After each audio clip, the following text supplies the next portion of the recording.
good opportunity just to rub shoulders, talk to each other, and share thoughts and issues that come in front of the city and the county.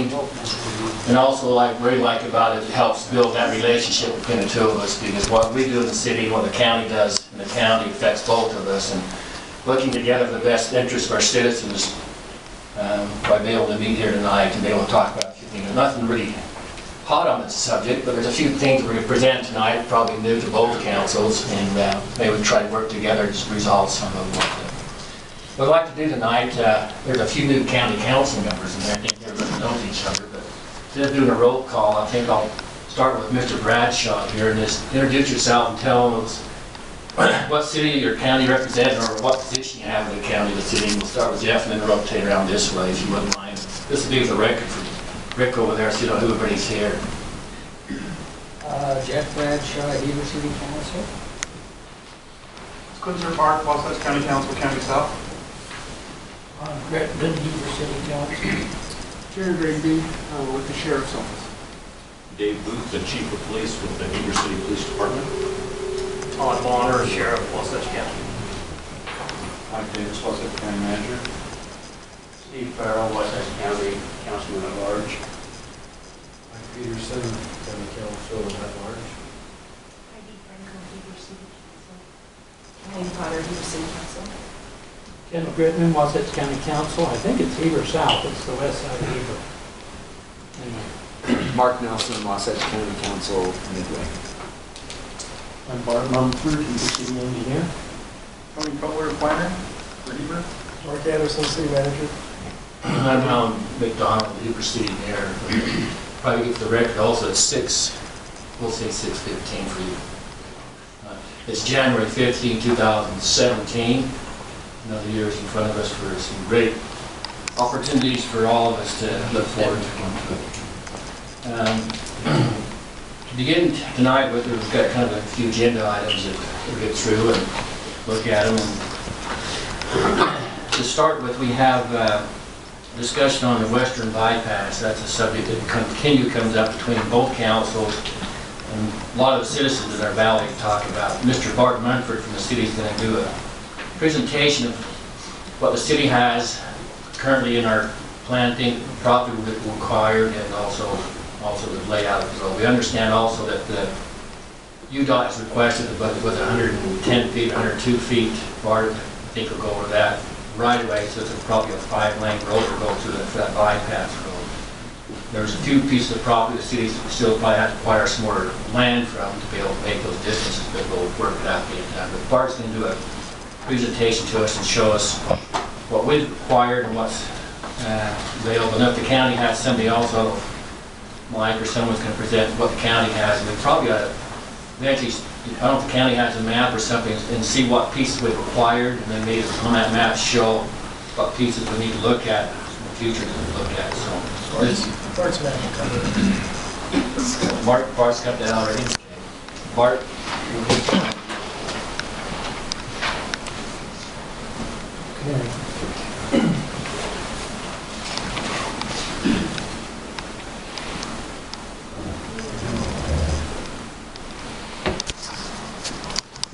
What I have, zoom out a little bit here so you can see the whole thing, is, do I need to speak in the microphone or can I come up to the screen to have you capture me? Can I go over the screen? Okay.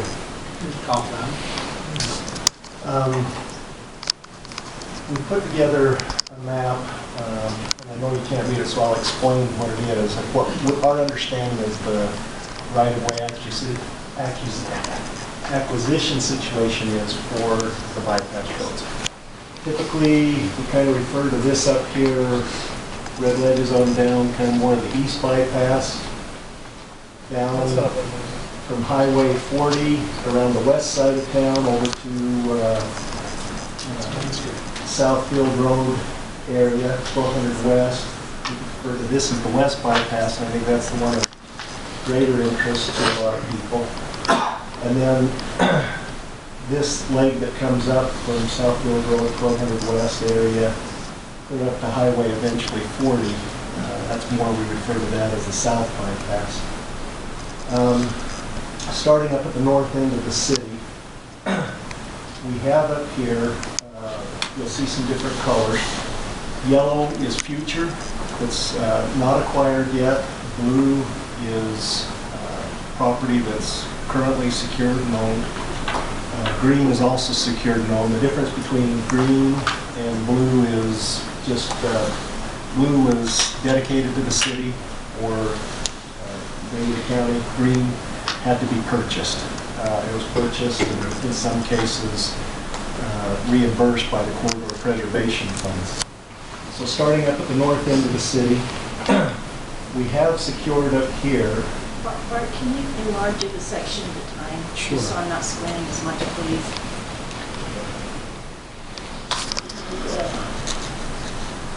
Thank you. Okay. So, starting at Highway 40, we have secured this section. It's about a 300-foot width of property. It was to be dedicated to the city at the time that the property develops. When the Millbridge Apartments went in, this piece was dedicated to the city. And the connecting piece east of that, Highway 40, when that develops, will be dedicated to the city as well for the agreements.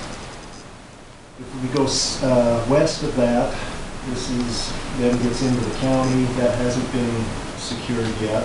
There's a couple of parcels in there, I believe. Most recently, this is the best that I could tell. The county will have to comment, but I think this is what the properties that the county secured. It's west of 6th West down. That's one parcel. One of the parcels. Okay. I'm not aware of anything else from that property there that was purchased in the county where it wraps around and heads south to Midway Lane of others that are in here yet. That has yet to be acquired. And as we come down to Midway Lane, Bart, where can I ask a question, please, Bart? the That gift and future gift at the very top, is that the 108-foot right-of-way, or is it smaller than the 108 feet? we have a whole 300-foot section in there. So it's 300 feet, For the gift asking. the width. Well, the property that was dedicated to the city is 300 feet width. Now, the size of the road can fit in that 300 feet. Some, you know. What's the commitment from the Reinhold's on the future gift? What's the right-of-way number there? That's the same. That's about 300 feet. It's a consistent continuation up to Highway 40. I think the thought was is this would be left as open space or buffer between the county and the property owner to the north here. But in that 300 feet, we've got plenty of room to build the bypass. Then as you go down back to Midway Lane and south, Excuse me, is the purchased green, how wide is it? We bought the whole parcel, so we own Whatever you probably need. 700 or 800 feet of width by the length of the property. We haven't divided it off yet. Until we know where the alignment goes, So it's as wide as you need it. right now it is yes. Is there any, Mike, any along that line, future acquisition look like what happen in the next year or two? Actually, I've been called on one of the two parcels between the purchase piece and the gift piece. I think there's a couple parcels in there. is it McDonald and Price, is it? Pardon? McDonald and Price? That was the name of the individual who called me, but I did receive a call on one of those parcels to see if they were interested, and then further down where it runs into Midway Lane, that's been off and on different potentials down in there, and it's been discussed a couple times. What's up, Chuck here? yeah, And I know I've talked to him about it. So, nothing imminent, no, but there has been discussion. And further up north, where that green is, we're working with Red Bose on making some trade. We're looking at the possibility of making a trade. up in this area here. We may use some, yeah, some light trade for that. Bart, I got a question. Has there been a study done at all to see who's going to use the bypass, if it's going to be coming from Vernal headed to Salt Lake, or people from Provo to Park City? I'm just wondering how feasible that's going to be for people that go from Vernal, I mean, like the tankers. Vernal, they're going to go clear out there, back around, and come back in. Or has there been a study done to see who's going to use it? You want to comment, Ken? On who's going to use it, the last study, and I don't remember when they did that, MAG did one where they set up 3 cameras, and they set up cameras in 3 locations, one up in Jordanelle, one over by the Island Boat Camp, somewhere along there, and one out on 40 heading towards, out that way. And they took pictures of license plates as every vehicle went through, and then they kept track of how long it took them to get through the checkpoints, so they could determine whether they were stopping in town or whether they were going straight through. And at that time, the traffic pattern that study showed was, if I recall, it was about 70%, 60% of the traffic was Provo to Park City flow route. That was, of course, before all the trucks that we now see coming out of the basin. So we possibly, I think that was a fairly expensive study, but it's something we might want to look at again in the future to update that. But a significant amount of traffic which would use this, if they're going from Provo to Park City to Provo, they would use this west bypass, if those same numbers still hold. Or did you have a number, how many trips that same off Main Street, people back up to the west? We're anticipating 10 to 12,000. But Mike, to answer your question about will vernal traffic use it, the answer is they've looked at reducing speeds on Main Street, and it just is going to add too much time to where we don't think people would use that to get around town. Yeah, years ago we did a lot of studies on this. It's probably been 7 to 10 years ago. MAC did a bunch of studies, and what they found is, because the thought was, especially back then, it ranged from everything, this whole bypass concept, and some of you have probably heard this before, but all the way around the city, they looked at that to see, is this going to be just a local road, or is this going to be overpasses and a high-speed highway? And in looking at it, what Campbell said about they did truck studies and other things as well.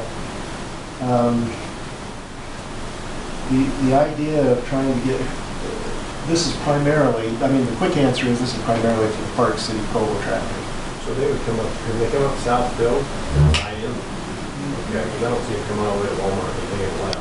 No, this would extend down and widen Southfield Road so it fits Highway 189 down below. It's not showing up here. Right. That's a leg of it.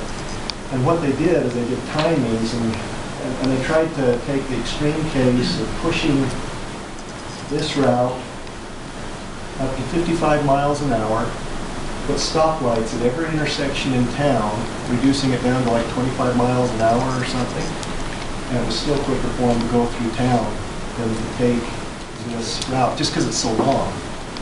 That's 2 miles. And you combine that with having to do overpasses through this whole area. This would all be an overpass to build. The overpass here, and you're talking very expensive, and it still doesn't save somebody time. And there's not a good way unless the federal government were to abandon this road for the truckers so that we could force them to use this road to get them to take that road. So that was what was The east bypass would have worked really well for the truckers. At this point, that's not going to be feasible. There is no options topography-wise for an east bypass. With the mountains and the topography over here, it doesn't work. That was killed years ago. At one time, the street you live on, I think, was the bypass. That was a concept at one time, yes. Mark, do you know if they talked to the truckers? Because I talked to the mayor of Naples, which is near Vernal, and he said they were considering a bypass, and all the truckers were supporting it, because even if it took a couple extra minutes, the stopping and starting is dangerous and hard for them to do, so they preferred a bypass even if it took a little longer. And they were upset when theirs didn't happen. So I just wonder, I know we're looking at times, but I wonder if there's really more to the story, that maybe those truckers really would go a couple extra miles to avoid that stop-start in a small town where there's possibly people crossing the street. And that, I don't have that information. It would be something that could be looked into. You still have, when you're talking hundreds of millions of dollars to build the overpasses though. So that's another hurdle you'd have to get over. So for right now, we're still trying to, well, in answer to your question, this primarily, at least now, looks like it would just handle the Provo Park City traffic. There have been no studies or discussions with UDOT in the past about if this road happened, changing the designation of 40 through Main Street in Heber? No? There was a comment at one of our UDOT visits one year where they said that they could entertain the idea of taking this on, but see, this is a federal road, so it's not just UDOT, it also involves the federal government. And the other thing is, if anything that they did consider, and there'd have to be a lot more discussions, is that they'd have to have a swap. They want to be net equal, so if they take on a road like this one, they want to make sure they're giving up something to somebody else that they don't have to maintain. So, you know, it's how good your crystal ball is. A lot of things can happen, especially if there's money. So, let me go back to the other, south of Midway Lane, properties that are acquired. The county owns this piece now. Immediately south of Midway Lane. This piece, more recently, it was discussed, some of the county's been involved with it on, we call it the Ryan Davis piece. That one's 84 to 86 feet wide, although the approval, we were able to get a little bit more of that and bump it up to, with this subdivision to, I think we are 102. We didn't know the order. I thought it was 108. Well, 108 is what UDOT said would be the minimum for a rural 5-lane UDOT-owned road that they would like. But the 108, there was still, I'm trying to think now the number, it was like 15 to 20 feet on this side that we would still have to acquire or some from the county. From the who? Who owns it? It's the Georges that own it. But it's not developed piece, so it... No, it's the farm though. It has the residence on it. Yeah. But at some point, we ought to be able to purchase it. It's not developed houses. One house on 10 acres. And isn't it just a barn now? They have a barn and trees and things there, so. Is that the only piece along the route?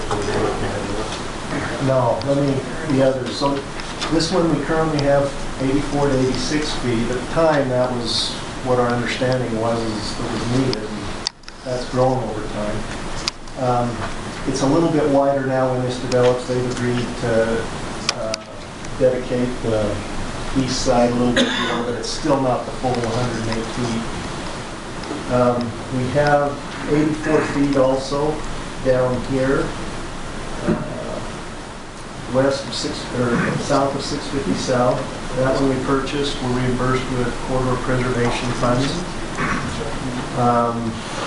We're working with that developer as well to see if we can secure, bump that up to closer to the 108. And let me say, there's lots of numbers on width that are out there. It's ranged, I mean, when we started out it was 84.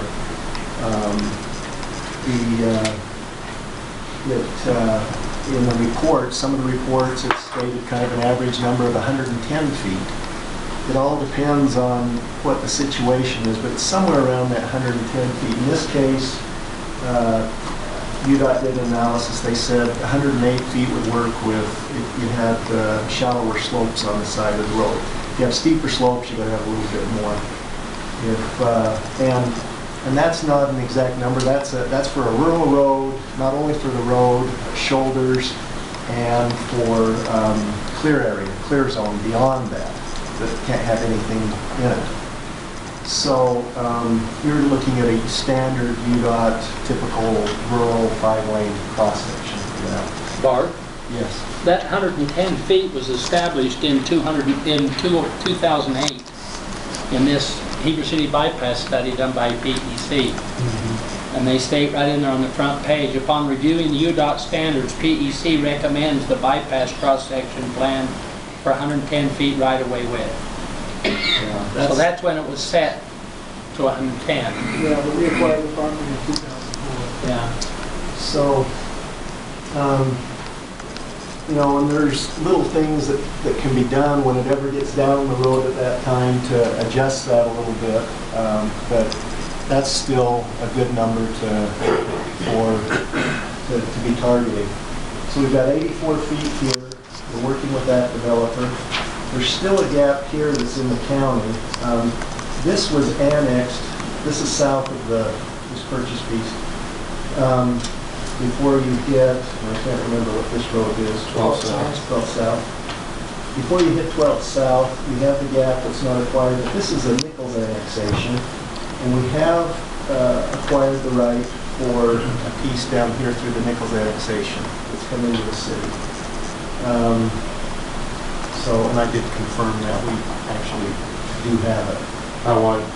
It's 100 feet. With the right to get a little more if we need to. That was good. We don't have anything south of 12th South and Southfield Road. This is where some kind of huge intersection is going to have to go in it someday. You got to go over the train tracks. You've got a canal right here. You've got these local roads that you've got to preserve. The study that Kimball referred to talks all about that. They looked at each of these intersections and what would be needed. And this one's going to be a real tricky one, complicated one, expensive one to do, involving overpasses and other things in some way, because you got to deal with all of these things that are going on, roads and train and so forth, to make it work. That gets you over to Southfield Road through the sewer farm, and then that would head out to Highway 189. Then when we go over the south bypass, the first segment goes through the sewer farm. Probably you know the issues there with that being required with federal money. It would have to be dealt with to acquire that. There's just east of that, there's through Beehive Storage area, just north of Beehive Storage. There's a piece. What's that? The Broadhead. The Broadhead. We've been in some discussions with Beehive Storage about trying to, if they come into the city, acquiring that or reserving that. And then we have the piece that's somewhat built, which is 1300 south through just south of the Walmart complex. That ranges from 96 feet to 84 feet. But we have right-of-way there. But we also have the flood channel next to it. So it's possible that the city and the county own that jointly, that we could, do something there if we need more width to use to expand that where the flood channel is. Once you get up to 189, it ranges, this is the piece, this connector road from 189 to Daniels Road. We built that. Varies from 130 feet to 72 feet where it tapers back into Daniel Road. And then from Daniel Road to Highway 40, none of that's acquired yet. But we were anticipating in our over the past couple of years, discussions with the county and with UDOT, everybody's viewing that as a city road, local road, not a UDOT road. Nobody's participating in it. And so we've approached that with acquiring a 100-foot right-of-way here, which is plenty adequate for a city road to get a 5-lane cross-section in. And we were able to secure last year a $1 million grant in 2021 from the small urban group to help us try and make that a reality. So we're hoping to make this happen with, when this property develops, we call it the Turner property, working with them with the grant that we got, and by the city chipping in what money we can to make that connection through for a 5-lane road. So that's the status of what we call the bypass and the different pieces. To make a bypass, it'd be nice if there were no stoplights, but it looks like there's at least 3 right there around Daniels Road. And Highway 40 would have one, Daniels Road would probably have one. And the one there is 189, so there's 3 lights right there in that intersection. Would there be any other stoplights along the way? The ones, well, the stoplights that are envisioned are here on 40, here on 189, and here on the north end of the city where it ties back into 40. Now, An overpass on the it all depends. Now, that's been the strongest one. Now, discussion's been had about the overpass here, here, here, back up to the north on Highway 40, but I don't know how that's going to turn out. That's if you're approaching this as a 55-mile-an-hour road, and somebody's got a lot of money to get these overpasses. They put all those lights on there, nobody's going to be coming from Burnham. Truckers won't want to stop at 4 lights and they can just buzz through town. Yeah, bypass is true, to be honest. Well, back to our earlier discussion with Tony, based on timings, even if they're overpasses, they're not going to take it. But, assuming you don't get all these overpasses, I think the one that I've heard talked about the most that's reality is one at Midway Lane. At least that would be the first one. I don't know about here. Kind of depends on if it comes up here. This will probably be phased in some way, and we don't know how many pieces are going to come to pass. This, you almost have to build an overpass across this entire area in order to meet UDOT standards, with slopes and speeds and curves and everything. So this will probably, unless somebody's willing to throw a lot of money at this, remain as lights at these locations. It's my guess, my best crystal ball right now.